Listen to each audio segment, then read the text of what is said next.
Alright, so when I was in Virginia, my birthday was pretty important. I was having pretty bad severe panic attack, and Natalie wanted to talk to me one on one. I wanted to talk to her one on one, and I thought my birthday would be the day to do it. I was going to let her know that I was thinking about leaving. She seemed to have a support network there. Her sister was there, and I was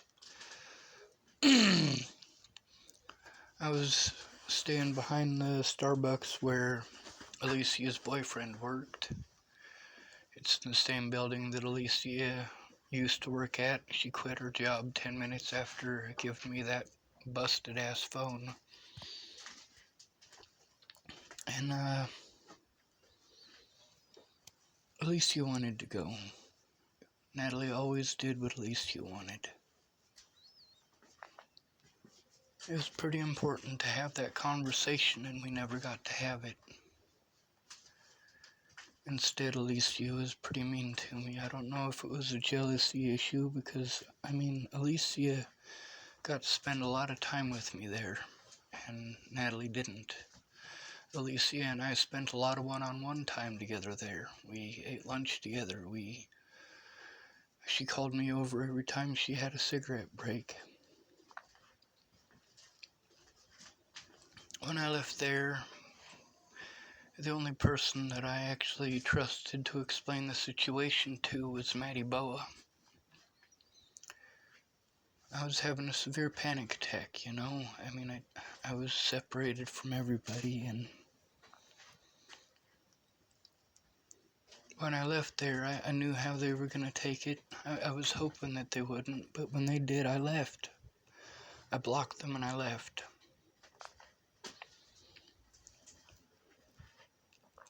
And when I talked to Maddie Boa, she didn't bother to listen to what I had to say either. She just assumed the worst and blocked me. She wasn't even there, and she was mean to me over something she didn't know a damn thing about.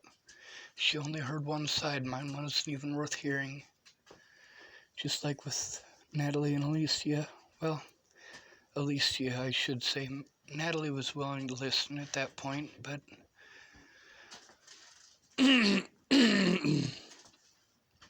she wanted to make her family happy, so that's what we did. I really needed the cops to listen in Virginia at that point too, but they didn't. They took me to the hospital and dropped me off there. And I needed the hospital. I was severely dehydrated, so it's not like I didn't. But I explained to that officer what was going to happen, that they were going to give me a piece of paper and release me out into the weather, and I wouldn't have my vehicle, and he swore up and down that wasn't going to happen, and well, he was pretty apologetic when it turned out I was right. So I got to Boulder. I was pretty excited about being back home to Boulder. I had a vehicle, and a nice shirt, so I could walk around and not look like a hobo and go see my loved ones, and that didn't last very long. I had to deal with people within just a few hours of being there, and it sucked. And I couldn't defend myself, I just had to take it. And so, I went to Chapel, Nebraska. My panic attack was getting worse, and I was trying not to have a meltdown, and I was trying to talk to Aunt B about it, and she just was too busy talking about her bowel movements and being negative about a bunch of other people's business that wasn't my business, but she just felt like I was the person to vent to. I tried to vent to her, but she was too busy talking. And, at first I started off asking nicely. I was asking for help. And I was taking abuse, but I was still asking for help. I was trying to explain as nicely as possible what was going on, but just nobody would listen. And it just got worse, and I couldn't see any of my loved ones. And people here in chapel, whenever I went to see them, they just wanted to talk about themselves. And I'm like, I need help. This is not a positive environment. I need positivity in my life. I need somebody who wants to do something fun at some point, instead of everybody treating me like I'm their goddamn therapist, from Aunt B to Laura Nelson to my next door neighbor, Susie, who ended up killing Bob Mick. Susie shouldn't be locked up for that. Bob Mick wasn't a very good man. Bob Long agrees with that. Laura Nelson agrees with that. A lot of people in town agree with that. So it got to the point where I was screaming at the top of my lungs for people to kill me because I couldn't get anyone to listen. I couldn't get anyone to listen. And so they took me to the Sydney hospital, and they hooked me up with a therapist named Nicole Peralta and a lady named Tamara who worked with Region 1, and Tamara had a son who's autistic, so she understood. She understood extremely well.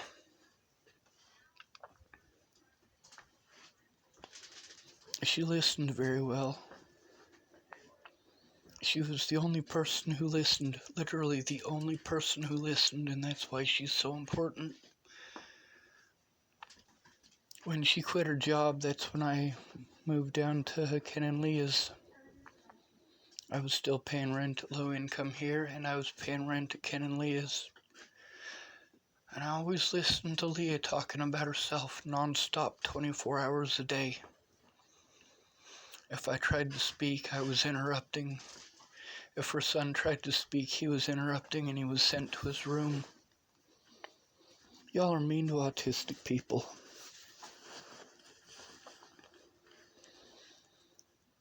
It sucks being in a world full of stupid people that want you to be like them.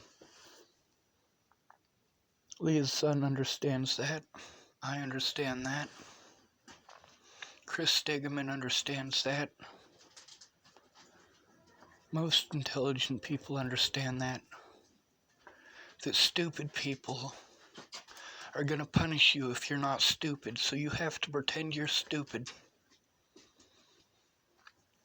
That's the thing about Donald Trump. Either A, he is really that stupid, or B, he's playing stupid to appeal to all the stupid people, because there's a lot of stupid people in this country.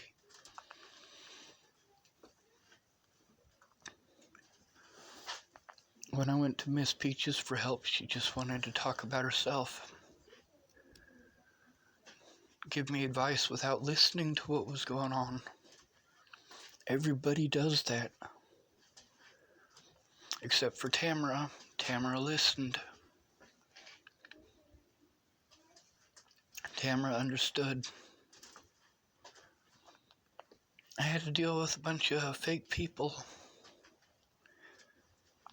After Natalie died, it was even more complicated because, see, right, every time that I think that there's a light at the end of the tunnel, it gets fucking slammed in my face.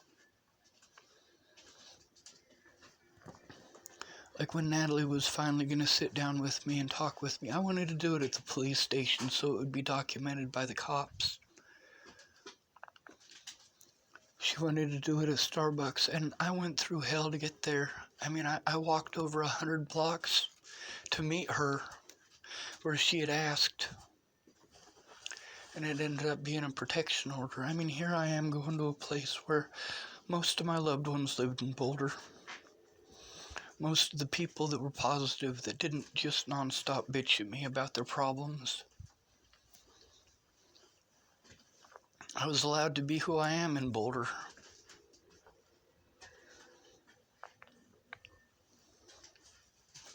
Natalie destroyed that by lying and by not coming forward with the truth when she knew that I was being assaulted, when she knew I was being threatened.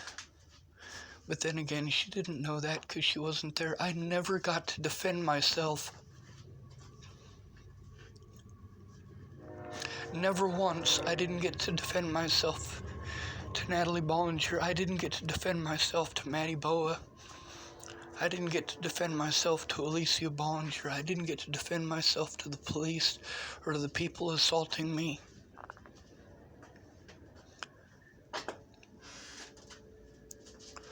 All of this because Natalie and Alicia couldn't tell the goddamn truth in Virginia.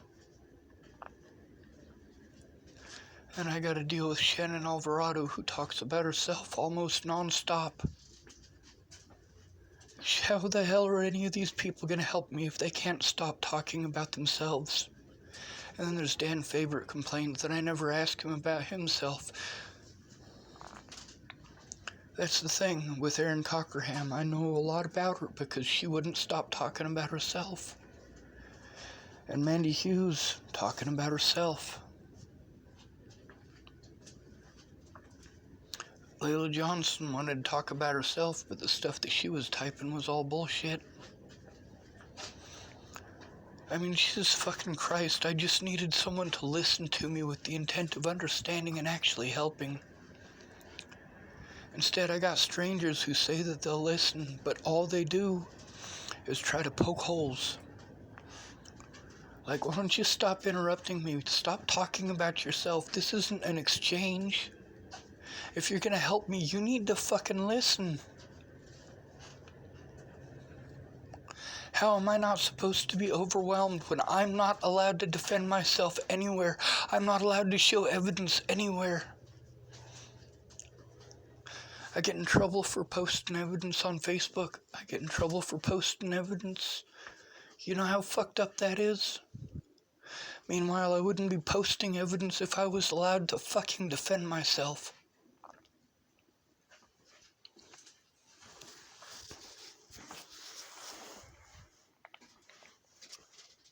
Shannon Alvarado wouldn't stop talking about herself. If you're going to help me, you need to understand the situation, and you're never going to understand the situation if you always want to talk about yourself. It's a fucking complicated situation, and the longer it goes on, the more fucked up it is.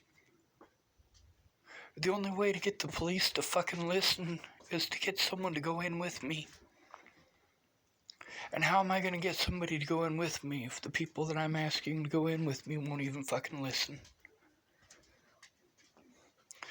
And none of them looked at the evidence, not even one. I mean, there's a lot of evidence that I haven't posted up. It's got a lot of private information. People want to be pissed off that I recorded our phone calls. I didn't fucking want to do that. I went to you for help. I posted our phone calls because you never helped. Because you never kept your word. You made empty promises over and over again and never followed through. Mandy Hughes, did you ever go in with me to talk to the police? You guys want to be pissed off because I exposed you guys on the internet? What did I expose with Mandy Hughes? The fact that she never went in with me. Alyssa Rainwater was going to, after I got out of jail. But at that point I had warrants. I needed someone to go in with me, and there was a very limited amount of time to do it. There was no way in hell I was going to be able to jump through all these hoops. I shouldn't have had to break the law to begin with.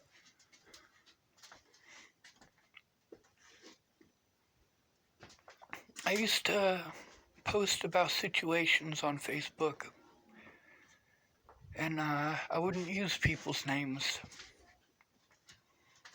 I'd just post up the situation. There are some situations that there was just a lot of them. There's been a lot of the situations where I've helped a woman out because she told me the man she's with is such a terrible person. And then she goes back to him and tells a completely different story. With Jamie Curtis, yeah, half her body was bruised.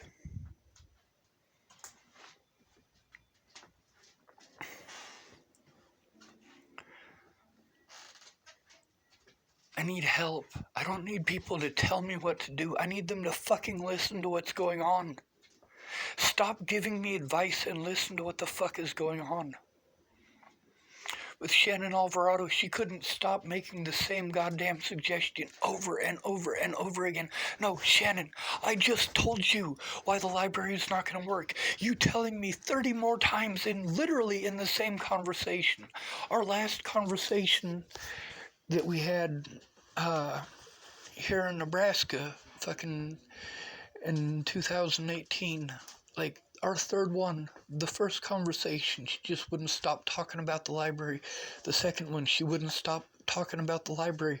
The third one, she wouldn't stop talking about the library. I'm like, Jesus fuck, Shannon, shut up. Shut the fuck up. Although that's not actually what I said to her. I think what I screamed is, stop talking, but still. I did scream it. I screamed, stop talking, fucking listen to me, Jesus goddamn Christ. That's the thing, is that I wouldn't have asked for help if I didn't need it. But the help I needed is for people to listen, not give me advice. It's nice to get advice. It really is. When somebody knows what the fuck is going on. When I explain to people I literally need someone to go in with me to talk to the police, or the police aren't gonna fucking listen. I'm homeless. I have a penis. Those two things right there make me less likely to be heard than any of you. But you don't understand that, and you won't shut up long enough to understand that. You can't listen to understand. You listen to respond.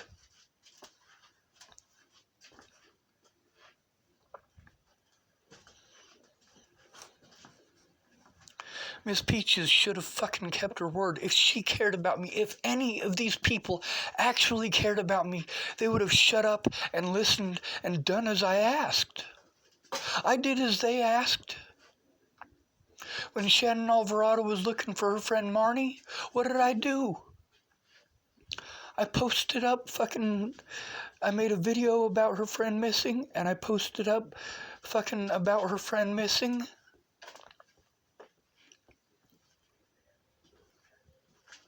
But I couldn't get Shannon to shut the fuck up. She wanted to talk about Marnie. Fine, I'll help you find Marnie. I posted up repeatedly to help you find Marnie. Now please help me. How I am asking. But none of these people could do that. When the police wrote down slander on my fucking bullshit that went to my court dates, these people knew that it was fucking slander. When the police wrote down that nobody wanted to help, really? Lots of people fucking offered. Dan Faber said, I'm sorry, Sean. If I was there, I would go in with you, but I can't because I'm too far away. But Amanda Jonas didn't care about that. Dan Faber should have come forward about that in public. Shannon Alvarado said the same thing. She said, Sean, if you were here, I'd help you with it. If I was there, I'd go in with you. Well, you know what? When I was there in person at Shannon Alvarado's house, she did not help me with it. Meanwhile, it doesn't register in her head that non-stop fucking screaming every night shuts me down, and I'm not allowed to be like that. You guys want me to be fucking idiot like you. I listen better than any of these people, but at the same time, when I am trying to get help, and you offered to help, you need to shut the fuck up. Giving me advice when you don't know the situation is not help. It's bullshit. 100% bullshit. people telling me that I need to let it go when I'm not in a position where I can let it go. I can't see any of my loved ones. You guys feel bad for Alicia Bollinger, huh? The fucking cunt who started all of this. And she could come forward and tell the fucking truth. The stories I told about Virginia, those are true stories, and she knows it. Then again, people weren't sending her those stories, were they? No. They were harassing me and threatening me until I had a fucking severe meltdown. And then they'd send all this stuff. Look how scary he is. How the fuck do you expect me to respond to abuse? Meanwhile, Rick isn't going to lose anything over the fucking bullshit there. But you heard that conversation with me and him? It wasn't a conversation. It was him being an asshole non-fucking stop. Fuck Shannon Alvarado. She can kiss my ass. Fuck Miss Peaches. These people should have fucking helped me or killed me. But none of them could fucking listen. None of them even tried to actually listen until after I got out of jail. After I got out of jail in November of 2018 is when they finally decided they were actually going to listen. Well, Shannon Alvarado didn't. She never did. But Peaches finally, in 2018, when I was let out of jail in 2018, that's when she finally listened. When I couldn't even see her anymore. Nobody could be bothered to actually help me, and I'm going through worse shit than all of them.